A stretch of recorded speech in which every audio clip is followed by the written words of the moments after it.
right now we have got a big-time guest coming to the show.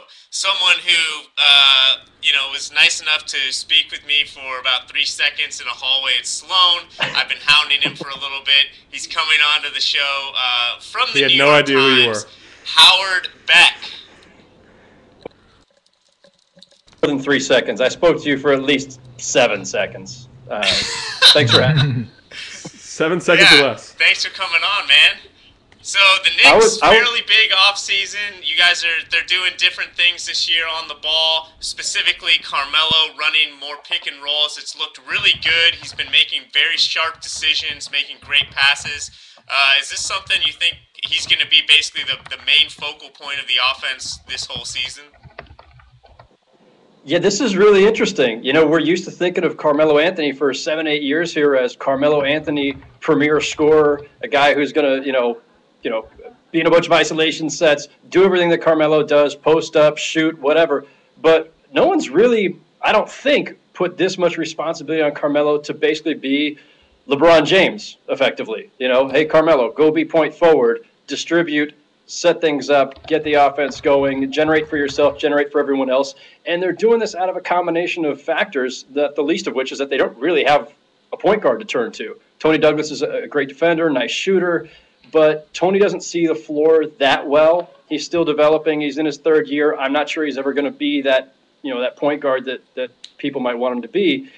So this is a concession to an extent about the personnel they have, but it's also a way of maximizing what Carmelo can do and saying, hey, look, you've been in this league long enough. We know what you can do, what you're capable of. Go ahead, become a better player. It's okay to not just be a 25, 30-point-a-game scorer. Go see if you can go get triple-doubles. Go start generating some assists. Because of the guys in that class, LeBron, Wade, Kobe, Carmelo's been pretty far behind the pack, I think, as a playmaker. And it's not because he can't. Sure. I think it's just because it's been demanded of him.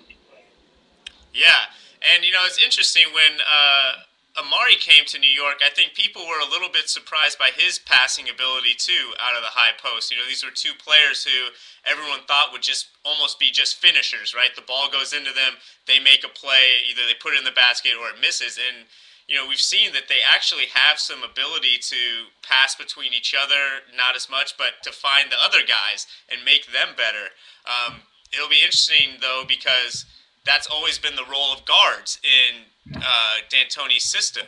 So I guess my question is, how is D'Antoni's system changing to accommodate these two? I think we all need to just basically forget about Mike D'Antoni's system as we knew it, or at least as we knew it in those years in Phoenix. Seriously, I mean, the second Carmelo got here in February, the offense started changing. Some of it was Carmelo and Chauncey just doing what they do. Some of it was Mike just kind of letting loose of the reins. And now they've had an offseason to kind of plan for Carmelo and the unique things that he brings. The principles are still the same. Mike still likes a spread floor. He would still like the ball to be moving rather than not. He doesn't want to see you holding it there. But the concession, it comes down to this basic framework. For the first 18 seconds of the shot clock, do it the way you're supposed to. Keep the ball moving. Make quick decisions, don't stagnate. When it gets down to the last 8 seconds, Carmelo, Amari, do whatever you got to do, use your skills. And that's the way they've kind of set up the framework now. Yeah, and Carmelo in Denver was really good at getting great shots early in the shot clock, getting down before, the whole defense was set and burying his guy and getting great position, or, catching in the mid-range on the wing and going to work immediately. So, that sort of up-tempo offense is a great fit for him. Yeah, and, the one other factor we got to take into account here, too, before we forget this somewhere along the way, Baron Davis joined the team a few days ago. And he's a pretty good point guard and passer. So, I come back to that only because, yes, they're making certain adjustments out of necessity, and I think some of these things are going to stay throughout the season. But whenever Baron gets his back right and gets on the court, no doubt in my mind he's going to be the starting point guard on the first day he possibly can. And now they will have that playmaker, and now you will have that fantastic dynamic, which could be as entertaining as anything else in the league. With all due respect to the Clippers, but Barron on the fast break with Amari, Carmelo, and Tyson Chandler able to finish could be pretty spectacular too.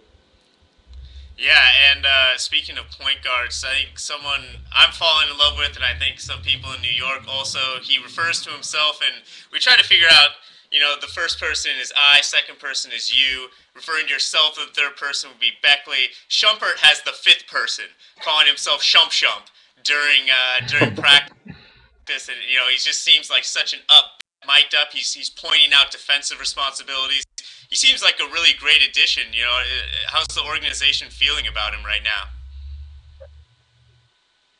I mean, they love him. It's preseason and everything is early, so this Sure. is it's you don't worry about anybody's blemishes right now, and he's a rookie. But that first preseason game, you saw he's very confident, very aggressive, shooting the ball, going to the rack.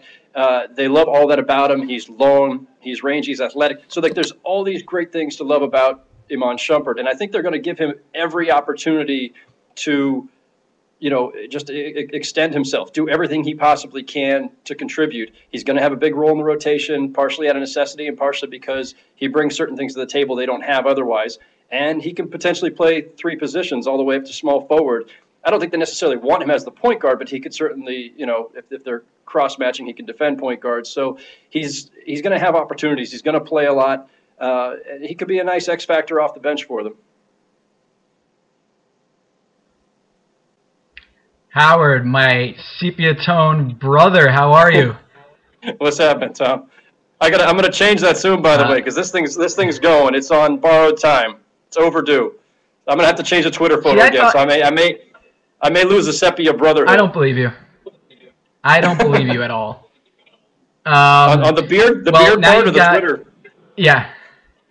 The beard and the Twitter. I think you just love the sepia tone as much as I do. So I think you're gonna sit tight. But well, now you've got a really this Knicks team is absolutely leading the conversation outside of LA. I think people are sleeping on the Heat right now, and everyone's talking about Tyson Chandler, Carmelo Anthony, and Mari Stoudemire and Shump.